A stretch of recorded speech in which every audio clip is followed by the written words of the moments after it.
Iraq economic news and points to ponder Tuesday afternoon, July 29, 25. Listen to the full version on the official dinarreport.com website and become our supporter on Patreon. The Ministry of Commerce discusses developments regarding Iraq's accession to the World Trade Organization.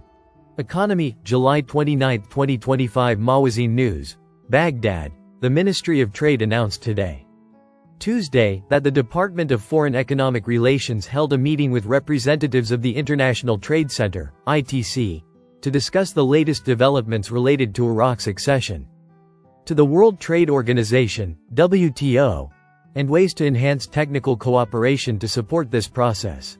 A statement issued by the ministry's media office stated that the meeting discussed prospects for joint cooperation in reviewing the technical files prepared by the accession team in coordination with the technical committees emanating from the relevant national committee.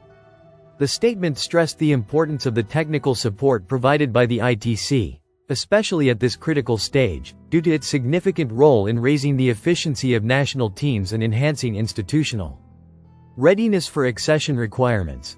The meeting also addressed efforts to update the Nationally Determined Contributions (NDC) document, in coordination with sectoral authorities, in line with government policies aimed at integrating the concepts of environment and sustainability into economic and trade policies. At the conclusion of the meeting, Al-Hashemi stressed that the meeting comes within the department's ongoing efforts to develop Iraq's trade policy and enhance institutional and technical capabilities, in a manner that supports accession to the WTO and enhances Iraq's presence in the multilateral trading system. For their part, representatives of the International Trade Center praised the progress made in the accession file and the level of coordination with the Department of Foreign Economic Relations, stressing their readiness to continue providing the necessary technical support to complete the accession requirements. The U.S. Parliament threatens to impose sanctions on Iraq. The World, July 29, 2025. Mawazin News. U.S. Representative Joe Wilson threatened to seek to impose sanctions on Iraq. Wilson said in a post on his official account on the X platform, followed by Mawazin News, "It was a pleasure to speak with my dear friend, the Foreign Minister of the Kurdistan Regional Government of Iraq." He added that armed groups are launching more drones against our dear friends in the Kurdistan Regional Government. Expressing his regret that armed groups are attacking the Kurdistan Regional Government, as well as U.S. forces, he stressed that Iran is working to destabilize Syria, Iraq, Lebanon and Yemen, noting that, "This can no longer be tolerated, and I will work to ban funding to Iraq that funds armed groups, and demand that they be designated as terrorist organizations." Iraq's accession to the International Association of Anti-Corruption Authorities Local. The Federal Integrity Commission announced on Tuesday that the Republic of Iraq, represented by the Federal Integrity Commission, has joined the International Association of Anti-Corruption Authorities, IAACA, after signing and submitting the membership application to the association.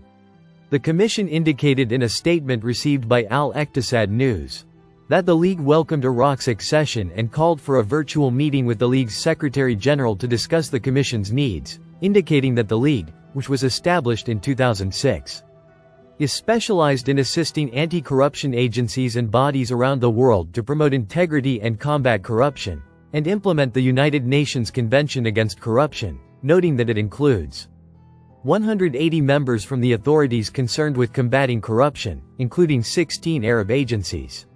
She added that the association works to achieve the United Nations Sustainable Development Goals, reduce bribery and corruption, and facilitate the exchange of expertise and best practices between anti-corruption authorities and specialists from around the world. She explained that it has organized annual conferences and public meetings in a number of countries, including Austria, China, and Qatar, in addition to seminars, workshops, and training programs to strengthen relations with international and regional organizations in order to unify and develop efforts at the global level. Al-Sudani, meeting with Washington at the end of the year to arrange security relations, and we welcome American investments. Prime Minister Mohammed Shia al-Sudani revealed an upcoming meeting between Iraq and the United States, to be held before the end of this year, with the aim of restructuring the bilateral security relationship. In an interview with the Associated Press, Al-Sudani stressed that this dialogue will determine the future of security cooperation, noting that the continued presence of coalition forces has become a justification for armed groups to bear arms. However, he stressed that the withdrawal of these forces will end any justification for bearing arms outside the framework of the state. Al-Sudani expressed Iraq's aspiration to attract American investments, particularly in the fields of oil, gas, and artificial intelligence, asserting that these investments will contribute to strengthening regional security and emphasizing that the two countries will be great together through this economic cooperation. Listen to the full version on the official dinarreport.com website and become our supporter on Patreon. Source: Dinar Recaps.